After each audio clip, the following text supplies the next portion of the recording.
Bonjour à toutes et à tous. Bienvenue sur LMT 25 ans, le podcast pour raconter l'histoire de Laval Mayenne Technopole. Cette association, que nous appelons également par son acronyme LMT, accompagne et développe le territoire de la Mayenne grâce à l'innovation. Je suis Céline Goury, en charge de la communication chez LMT. Avec ce podcast, nous souhaitons proposer chaque semaine de 2021 un morceau de l'histoire de LMT raconté au travers des conversations avec des membres de l'association, de l'équipe salariée, des partenaires ou encore des entreprises accompagnées qui ont participé à cette aventure collective. Cette semaine, c'est le 26e épisode et il nous semblait important d'avoir un épisode dédié au fonctionnement de l'innovation et plus particulièrement aux différents écosystèmes de l'innovation en France et également en Europe et dans le monde. Ainsi, dans cet épisode, j'ai eu l'honneur d'échanger avec Jean-François Balducchi, délégué général d'Atlampol, notre homologue sur le territoire de Nantes, Saint-Nazaire-La Roche-sur-Yon. Impliqué lors de la création de Laval Mayenne Technopole, Jean-François Balducchi a aussi été président du réseau RETIS, c'est le réseau des technopoles incubateurs en France. Au niveau européen, il a été président de BN, donc c'est le regroupement des incubateurs et technopoles au niveau européen. Et à l'international, président d'IASP, donc c'est le réseau mondial des technopoles, parcs scientifiques, incubateurs et écosystèmes d'innovation. Vous allez donc entendre des termes liés à la géographie et développement des territoires tels que technopole, hub d'innovation, cluster, pôle de compétitivité, incubateur, business innovation center et j'en passe. Vous allez donc comprendre les interactions qui existent, les différences et ou rapprochements qui peuvent se faire entre ces structures dédiées à l'innovation. Je vous laisse découvrir cette conversation. Bonne écoute.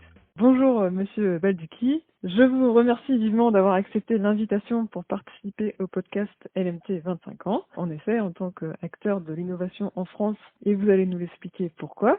Et donc avec Christian Travier, nous avions pensé qu'il serait bien d'avoir un épisode dédié sur ce qu'est l'écosystème de l'innovation en France. Dans un premier temps, vous allez pouvoir vous présenter et nous expliquer ce que vous faites. Merci de cette invitation. Je suis ravi de participer à la célébration de ces 25 ans de Laval Mayenne Technopole. Donc je suis le délégué général d'Atlampol, qui est aujourd'hui, j'ai plutôt tendance à dire le hub d'innovation régionale autour de la métropole nantaise, Nantes-Saint-Nazaire, La Roche-sur-Yon, qui est une technopole, qui est également un Business Innovation Center, qui porte l'incubateur régional labellisé par le ministère de la Recherche, qui aujourd'hui joue un peu un rôle de tête de réseau au niveau régional, notamment sur les programmes Deep Tech, d'accélération, qui fonctionne bien en réseau au niveau interrégional aussi, avec nos collègues bretons. Et puis, bien sûr, comme vous l'avez dit, au niveau national, dans l'écosystème français, ainsi que comme tout est interconnecté, dans un réseau européen et mondial de support à l'innovation, de hub d'innovation ou de territoire d'innovation.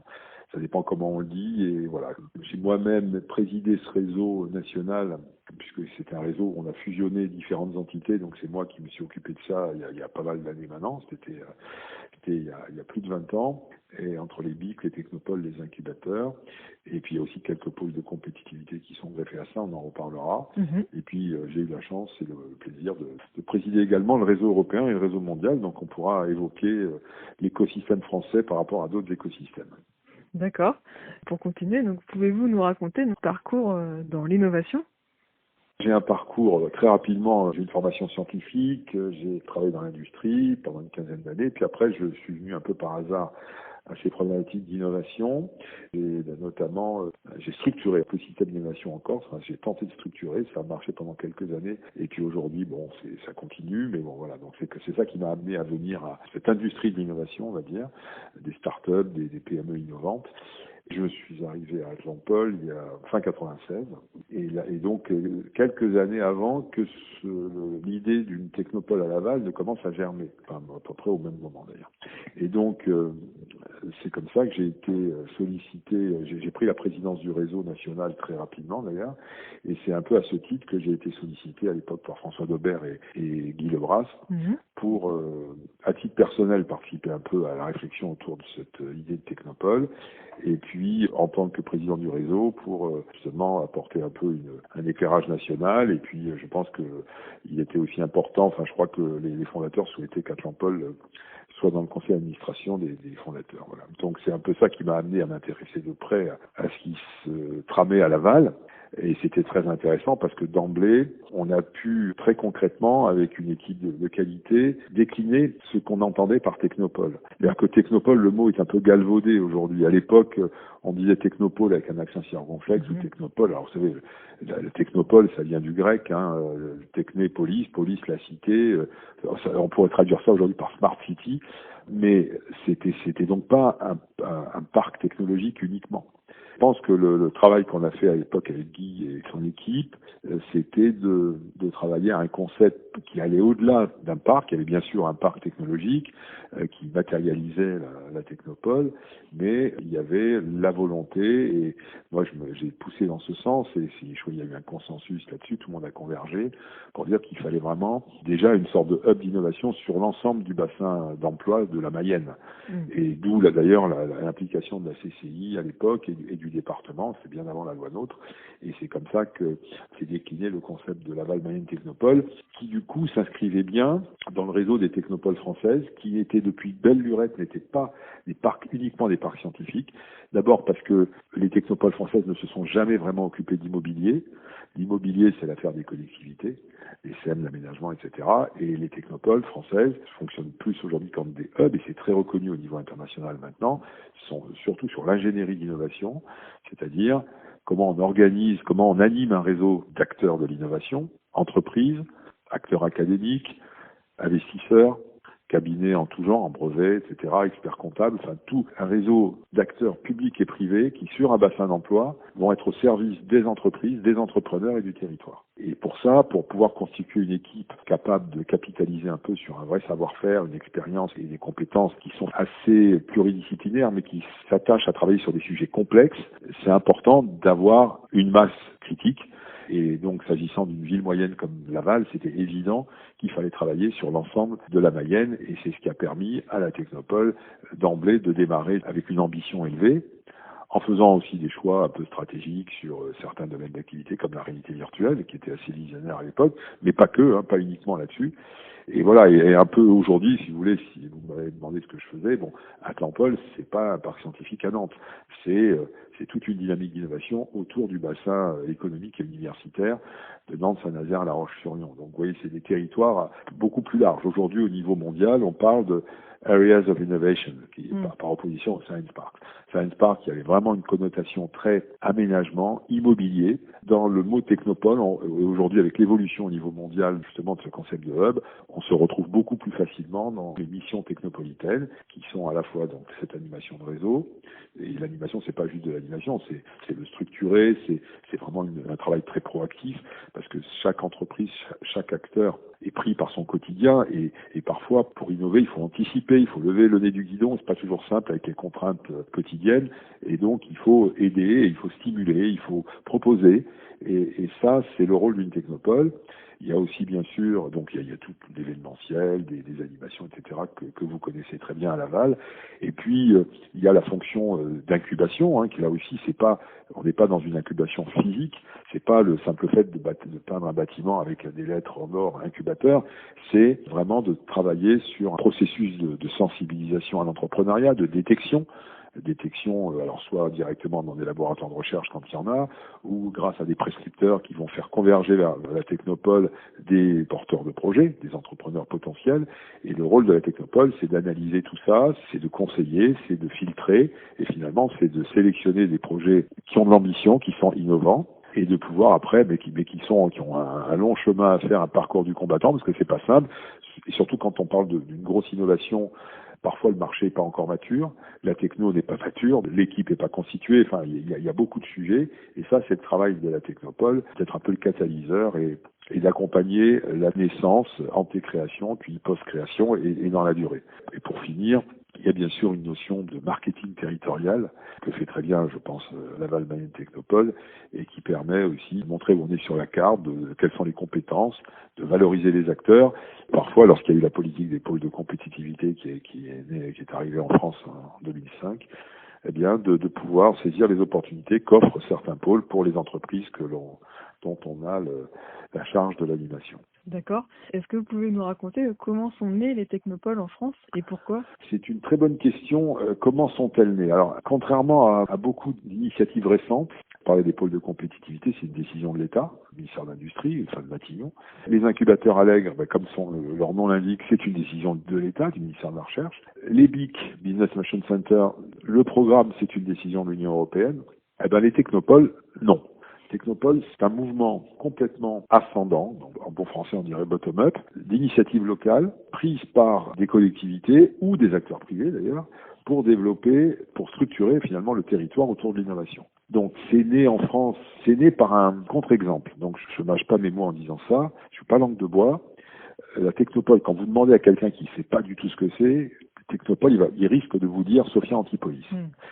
Sophia Antipolis, c'est un parc technologique. Pendant longtemps, ça n'était pas une technopole.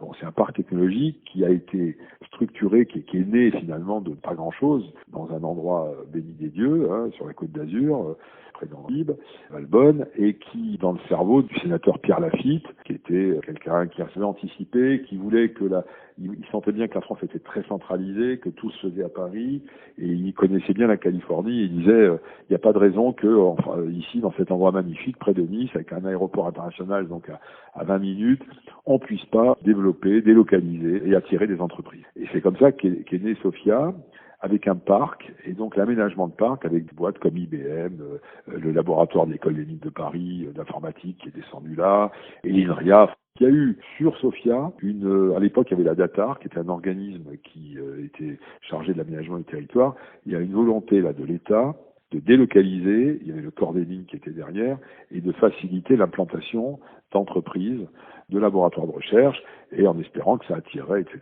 Donc ça c'est la naissance de Sophia. Et ça a été un élément déclencheur, parce quelques années après, il y a eu les premières lois de décentralisation avec Gaston Defferre, ça c'est en 81-82, et ces lois de décentralisation ont permis alors il n'y avait pas encore de métropole, mais disons les villes, et surtout les grandes villes, comme Nancy, Grenoble, Rennes, Nantes, 2-3 ans après, Lille, de Montpellier, d'essayer de faire la même chose.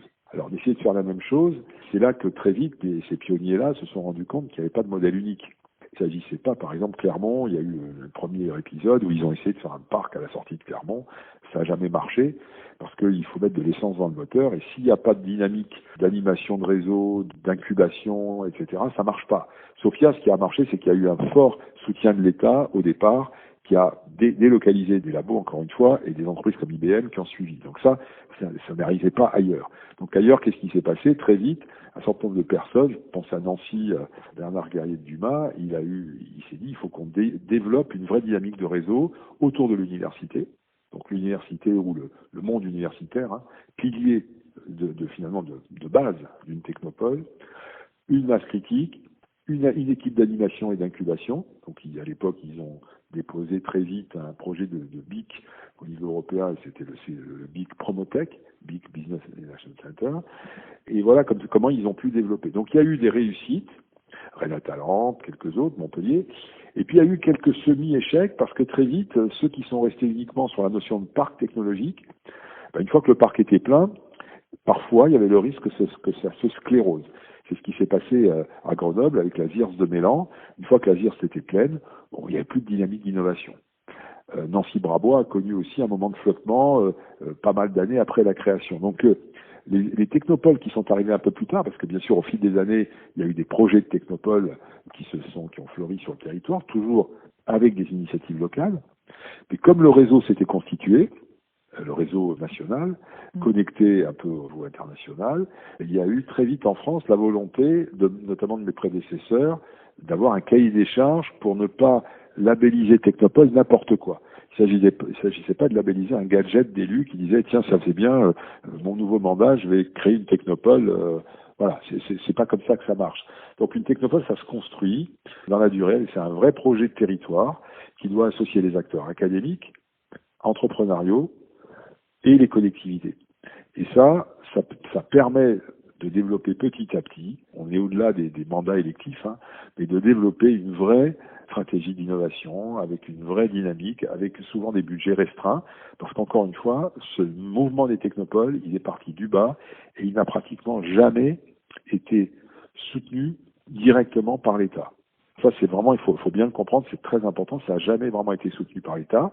Ça a été reconnu parce que le réseau national s'était forcé de montrer à l'État qu'on était un partenaire incontournable. Par exemple, les technopoles étaient des facilitateurs, apporteurs d'affaires pour l'ancêtre de BPI, qui était l'ANVAR.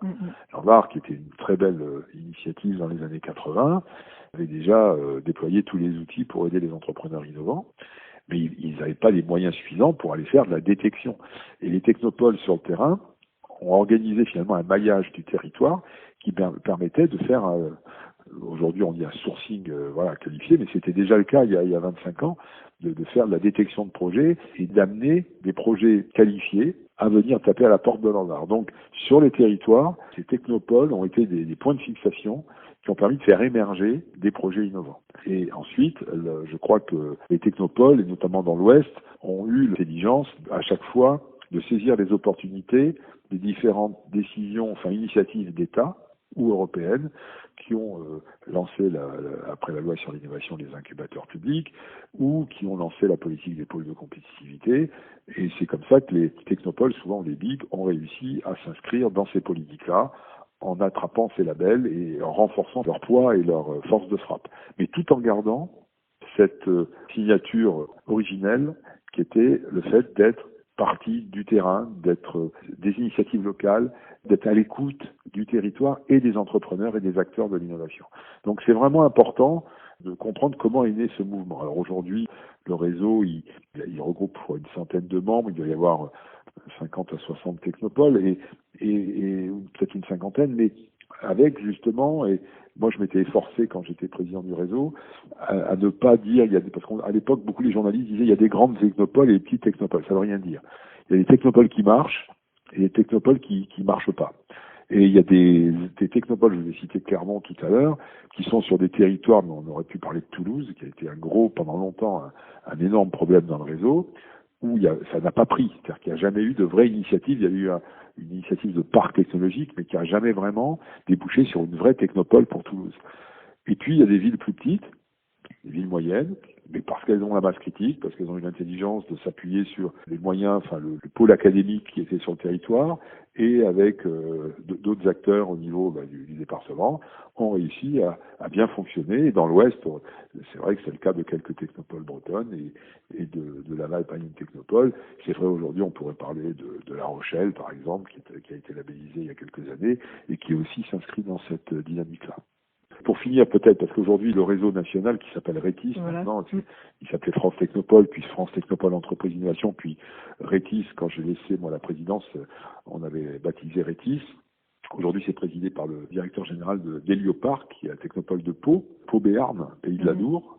C'est un peu, je ne connais pas exactement les chiffres, mais c'est pas très très loin en termes de population et de Laval. Et le fonctionnement de Pau est intéressant parce qu'en même temps, ils sont le relais d'un grand pôle de compétitivité sur tout le grand sud-ouest qui s'appelle Aerospace Valley. Il y a des sous-traitants aéronautiques qui sont du côté de Pau. Le pôle Aerospace Valley s'appuie sur Hélioparc justement pour faire ce travail de proximité, parce que les pôles, ils sont pas dans la proximité. Bon, nous, dans l'Ouest, c'est un peu le cas de tous les pôles qui s'appuient sur les technopoles pour fonctionner. Aujourd'hui, c'est pas neutre que le directeur d'une technopole comme Hélioparc soit président du réseau. Ça montre bien que peut être technopole d'une ville moyenne, et quand ça fonctionne bien, on produit de la valeur ajoutée, il y a un vrai retour à l'investissement sur le territoire, et c'est inspirant pour l'ensemble du territoire, y compris pour les grandes technopoles qui sont sur des grandes métropoles. En France, donc aujourd'hui, de quoi se compose l'écosystème de l'innovation? Parce que vous avez parlé donc de l'apparition des pôles de compétitivité, mais il y a aussi SATT, les incubateurs privés. Et donc comment cela cohabite? Il y a deux choses. Dans le monde entier, les écosystèmes d'innovation, les territoires, il y a des incubateurs privés, des accélérateurs privés, il y a des investisseurs, des réseaux de business angels, il y a des tas de choses. Et il y a des clusters. Nous, en France, comme on est un État quand même avec une histoire particulière, très jacobin, très colbertiste, on l'oublie souvent, l'État a voulu créer beaucoup de choses directement. D'où, avec le plan d'investissement d'avenir, la création des pôles, puis il y a eu les IRT, les SATT. Alors les SATT, c'est intéressant parce que ça part d'une bonne intention qui est à l'époque de muscler les cellules de valorisation des universités. Et donc, on s'inspire du modèle anglo-saxon des Tech Transfer Offices, TTO. Le problème, c'est qu'à un moment donné, ça dérive dans la conception. Entre le ministère de la Recherche, Bercy, ça leur échappe un peu, c'est le CGI, et veut créer des guichets uniques de la valorisation. Ça a fait l'objet d'un certain nombre de discussions compliquées sur les territoires, notamment chez nous dans l'Ouest. Bon, moi, il se trouve que j'ai participé entre 2012 et 2014 à la commission Bella-Tambourin, qui a accouché du rapport dit Bella-Tambourin, bon, qui était très intéressant, mais comme beaucoup de rapports a dû maintenant finir dans un tiroir. Mais en tout cas, il a eu quand même une utilité minima dans ce domaine-là, parce qu'il a abordé beaucoup de sujets sur la valorisation de la recherche, par justement la création d'entreprises, sur les problématiques de transfert et sur l'innovation. Ben, ça a été de tirer un peu le signal d'alarme sur le risque de dérive vers un guichet unique de la valo ou de l'innovation, qui ne fonctionne nulle part dans le monde. Ça veut rien dire. Donc aujourd'hui, on a réussi, après quelques années un peu parfois compliquées ou un peu chahutées, à avoir à peu près un modus operandi tout à fait intéressant entre les SAT et les incubateurs ou les pôles.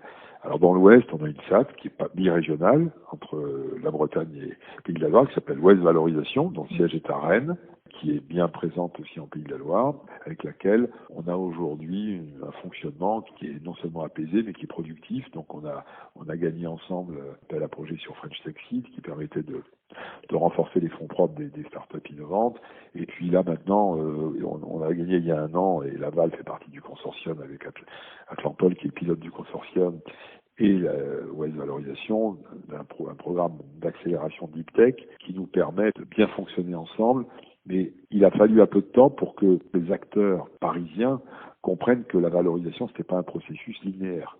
Certaines personnes pouvaient croire que on fait de la recherche, il y a un brevet, derrière on crée une entreprise, et voilà. Non, c'est pas comme ça. Il y a des entreprises qui se créent sans la recherche, mais qu'on adosse après à la recherche.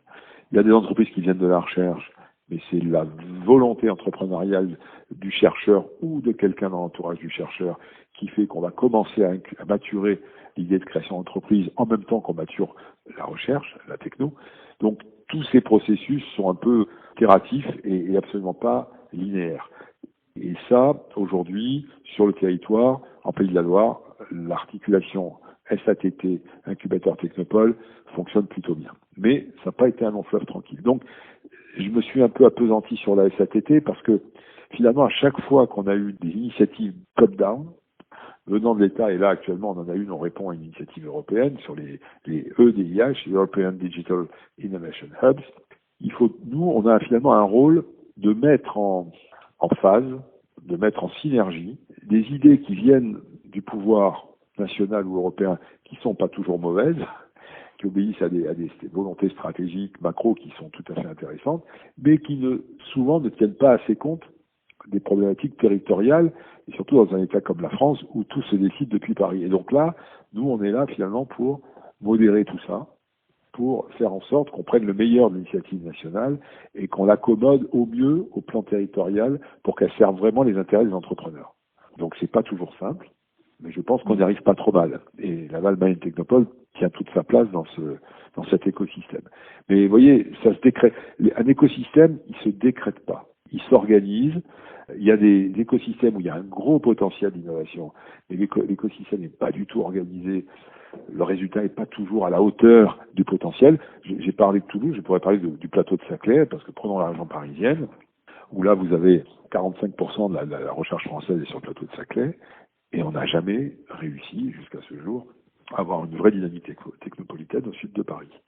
Alors c'est peut-être en train de bouger, Sous l'impulsion, il y a un incubateur à l'Aigle, il y a un pôle de compétitivité qui s'appelle Systématique, mais il n'y a pas de métropole à Saclay, c'est plein de petites de villes, de banlieues, etc.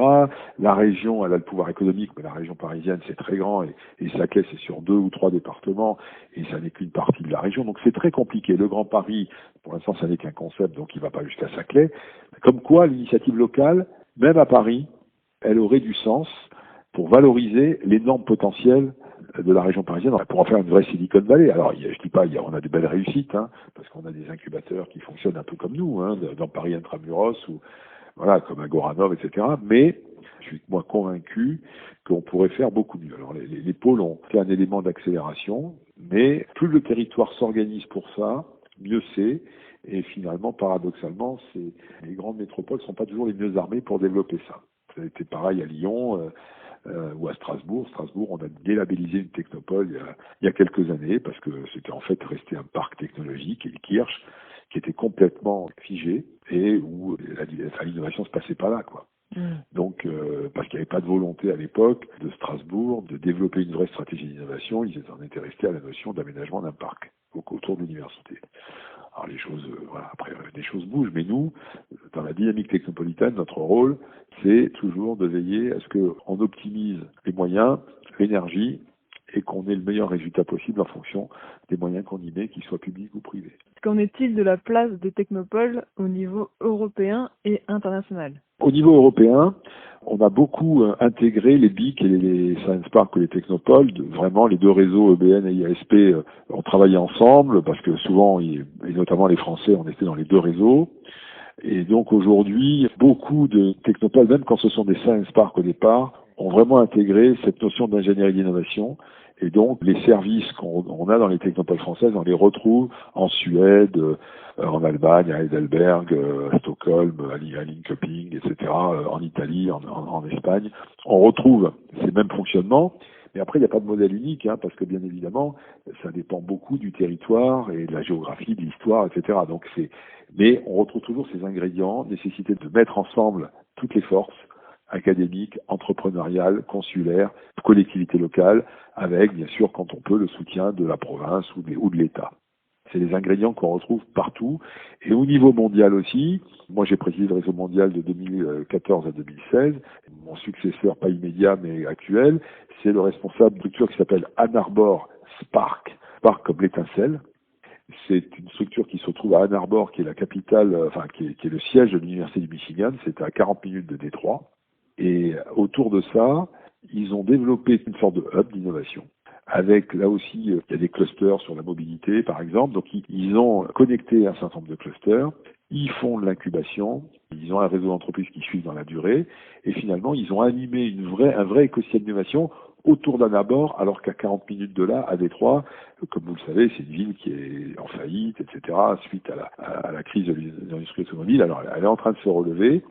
Mais finalement, l'État du Michigan a misé sur Ann Arbor et qui fonctionne beaucoup comme une technopole à la française. Alors que quand on parle des États-Unis, on va parler soit de parcs technologiques, soit on va nous bassiner avec la Silicon Valley. Mais la Silicon Valley, c'est une grande partie de la Californie, mais il y a aussi beaucoup de réseaux qui fonctionnent et qui ont fonctionné un peu sur des modèles plus de hub d'innovation que de parcs technologiques. Aujourd'hui, ce réseau mondial, donc il est très différent suivant les pays. Dans certains pays asiatiques, on est plus sur la notion d'immobilier. Il y a aussi le problème public-privé. Notre pays, le public est très important, en Europe en général. Ailleurs, vous voyez, aux États-Unis, il y a des contre-exemples, puisque Ann Arbor, ils ont 60% de financement public, 70% même, de l'État du Michigan, mais ils ont 35% de financement privé. Nous, à Tlampol, on est à 25% de financement privé, 75% public. Mais il y a des endroits du monde où le financement est essentiellement privé. C'est le cas notamment en Chine aujourd'hui, où, quand je dis privé, c'est entre guillemets, mais c'est, dans le sud-est asiatique, c'est dans les pays anglo-saxons, alors privé ou au départ l'université, avec la fondation de l'université qui pilotait. Mais c'est en train d'évoluer et de plus en plus au niveau mondial pour avoir des vraies synergies et des structures qui ont vraiment un intérêt dans la durée. C'est vraiment un mix aujourd'hui public-privé pas avec un seul modèle, mais c'est quand même les ingrédients qui font la réussite d'une opération qui sont un mix public-privé. Alors après le curseur, suivant les pays, c'est plus de privé ou plus de public, mais on tend quand même vers ça. Et le réseau mondial IASP, ça voulait dire International Association of Science Parks, qui avait été créé d'ailleurs par Pierre Lafitte à l'époque, qui s'appelait aussi Club International des Technopoles, qui avait évolué à une époque dans les années 90-2000, un réseau vraiment de parcs technologiques. Depuis une dizaine d'années, il regroupe aussi ce qu'on appelle des Areas of Innovation, qui sont plus des hubs d'innovation. Et donc des structures comme Laval Mayenne Technopole ou Atlampol aujourd'hui se retrouvent plus facilement dans le réseau mondial vu son évolution. En tout cas, le concept un peu moderne de Technopole, celui qui a servi de base à Laval Mayenne Technopole, il n'est pas has-been, parce que c'est un concept qui a toujours évolué.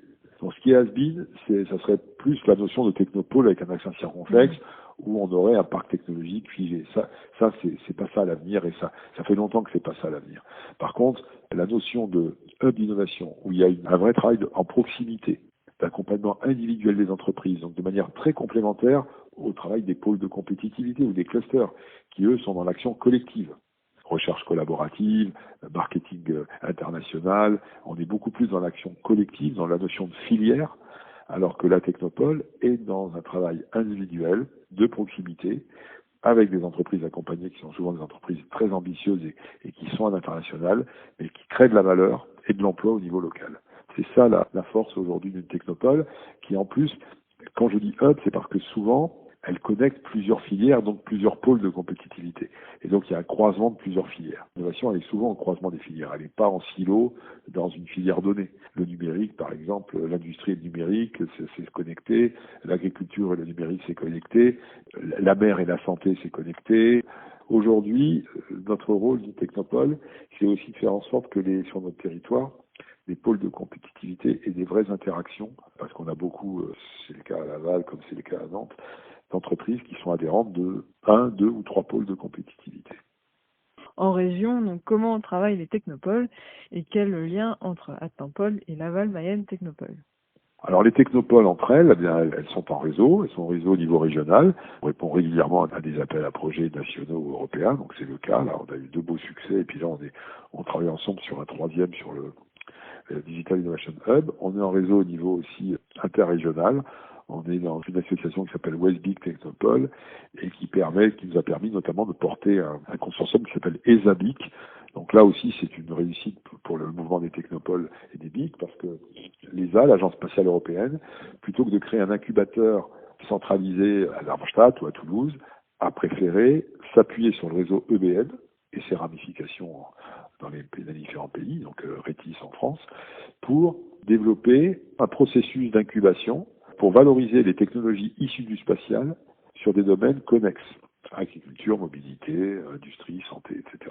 Et donc, aujourd'hui, on porte ce TESABIC qui va de Brest à Strasbourg, mais c'est Westbic Technopole qui le porte. Donc, Laval Mayenne Technopole en fait partie, et ça veut dire que demain, une entreprise à Laval qui va travailler peut-être, qui va utiliser les technologies du spatial sur des domaines d'environnement ou d'agriculture ou d'industrie, eh bien, elle bénéficiera de ce processus d'incubation qui permet notamment de l'expertise du CNES, de mettre en contact plus facilement avec des grands comptes du secteur. C'est une dynamique forte, il n'y a pas beaucoup d'ESABIC au niveau européen, il y en a moins d'une vingtaine, et il y en a 2 en France, les ESABIC Nord-France et les ESABIC Sud-France.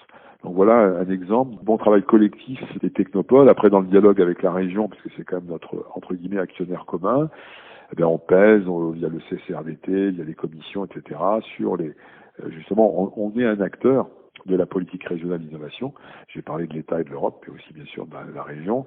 Donc, on utilise soit on suggère, et puis après, quand c'est décidé, on utilise les outils mis en place par la région pour les appliquer au mieux et en faire bénéficier au mieux les entreprises de nos territoires respectifs.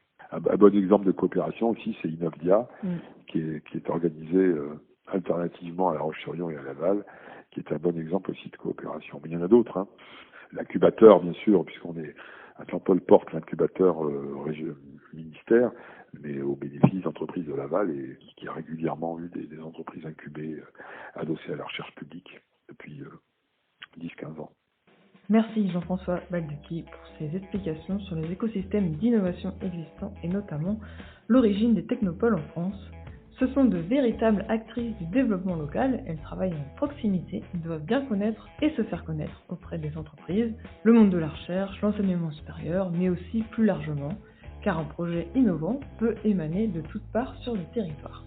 Et c'est très important de rappeler que c'est une création sur le long terme, car un écosystème ne peut pas être reconnu dès le jour de sa création sur le territoire, mais bien sur la durée. C'est ce qui fait ensuite la force pour pouvoir capter les projets et surtout créer les bonnes connexions entre les gens. Ces structures doivent être proactives et créer le terrain fertile pour créer cet écosystème et le faire perdurer. Et comme le disait Jean-François Balducchi, à l'époque, la réalité virtuelle a été choisie comme une filière d'avenir pour le territoire de la Mayenne. Et donc, la semaine prochaine, je vais recevoir une personne qui a été impliquée dès l'origine de la création de la Val virtuelle. Cet épisode sera directement en lien avec l'actualité puisque le salon Laval Virtuel démarre le 7 juillet. À la semaine prochaine. Et pour écouter les épisodes précédents, c'est possible sur toutes les plateformes de podcast habituelles, mais aussi sur la chaîne YouTube Innover et Réussir. Et si vous voulez recevoir l'épisode dans votre boîte email, inscrivez-vous sur lmc25ans.substack.com. À très bientôt sur les ondes de l'innovation mayonnaise.